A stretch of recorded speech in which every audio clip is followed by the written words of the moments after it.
ओम साई राम।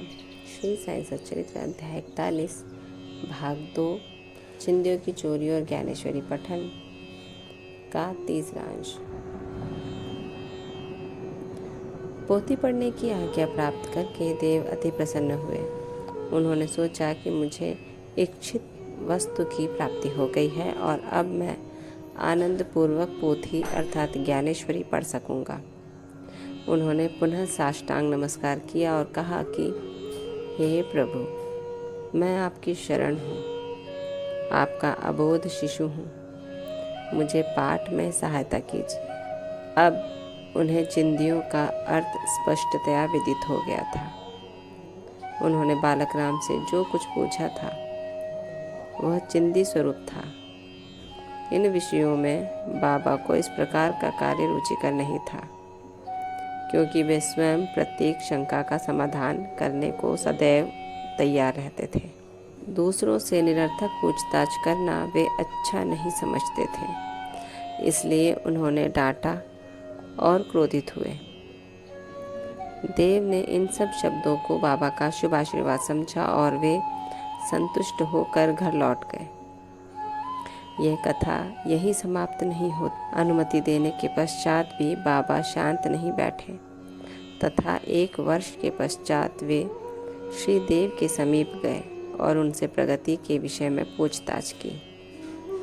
2 अप्रैल सन 1914 गुरुवार को सुबह बाबा ने स्वप्न में देव से पूछा कि क्या तुम्हें पोथी समझ में आई? जब देव ने स्वीकारात्मक उत्तर ना दिया तो बाबा बोले कि अब तुम कब समझोगे? देव की आंखों से टप टप करके अश्रुपात होने लगा और वे रोते हुए बोले कि मैं निश्चय पूर्वक कह रहा हूँ कि हे भगवान, जब तक आपकी कृपा रूपी मेघ वृष्टि नहीं होती तब तक उसका अर्थ समझना मेरे लिए संभव नहीं है, और यह पठन तो भार स्वरूप ही है।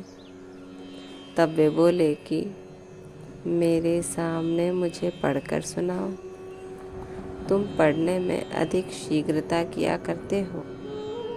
फिर पूछने पर उन्होंने आध्यात्म विषयक अंश पढ़ने को कहा।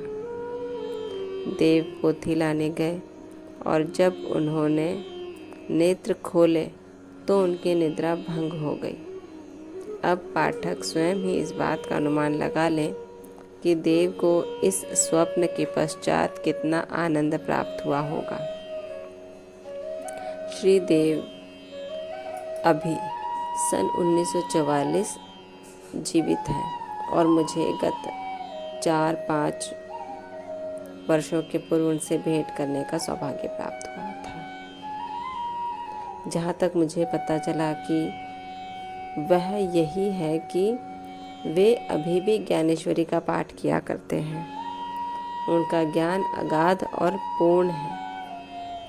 यह उनके साईं लीला के लेख से स्पष्ट प्रतीत होता है।